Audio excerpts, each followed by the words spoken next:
സഹൃദയരെ, എല്ലാവർക്കും നമസ്കാരം. കടലാസ് തോണി എന്ന എൻ്റെ കവിതാ സമാഹാരത്തിലെ അടുത്ത കവിത മുള്ളു കായ്ക്കുന്ന ചെടി. ദൂരെ ദൂരെ മാമലകൾക്കപ്പുറം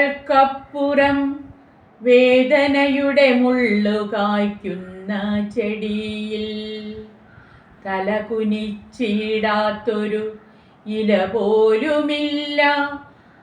ഒരിക്കലും പൂവിടാതെ ഒരാണ്ട് മുഴുവൻ കായ്ക്കുന്ന കളിയും ചിരിയുമെല്ലാം ശോകത്താൽ നിറഞ്ഞു തുളുമ്പുന്നു.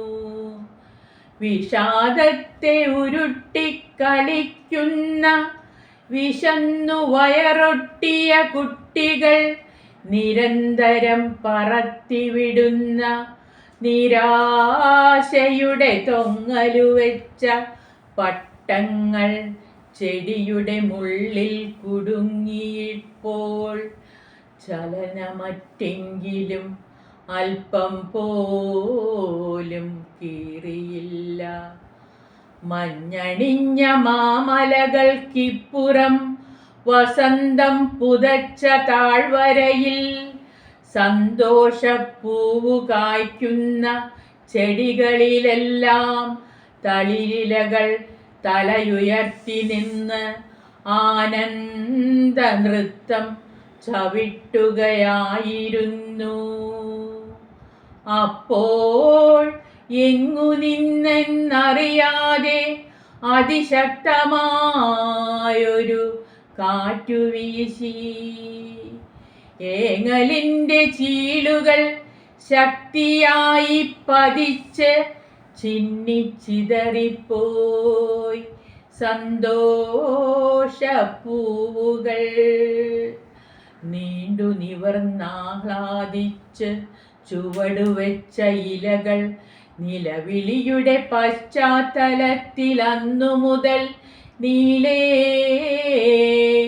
ചുവടുകൾ വയ്ക്കാൻ തുടങ്ങി. സ്നേഹവും സന്തോഷവും കായ്ക്കുന്ന ഏകാന്തമാം ഏദൻ തോട്ടത്തിൽ വിഷാദത്തിൻ്റെയും അസൂയയുടെയും വിത്തുകൾ പൊട്ടിമുളച്ചാൽ മനുഷ്യ മനസ്സിലെന്ന പോലെ മുൾച്ചെടികൾ നിറയും. എത്രയോ സന്തോഷങ്ങൾ കായ്ച്ചിരുന്ന ഏതു വലിയ ഏദൻ തോട്ടത്തിലും നീല നിറമുള്ള തുടുത്ത പഴങ്ങളായി നിറയെ വിഷക്കായ് പൊഴിയും. നിശീതിനിയിലാരുമത് കട്ടെടുത്തു ഭുജിക്കരുതേ.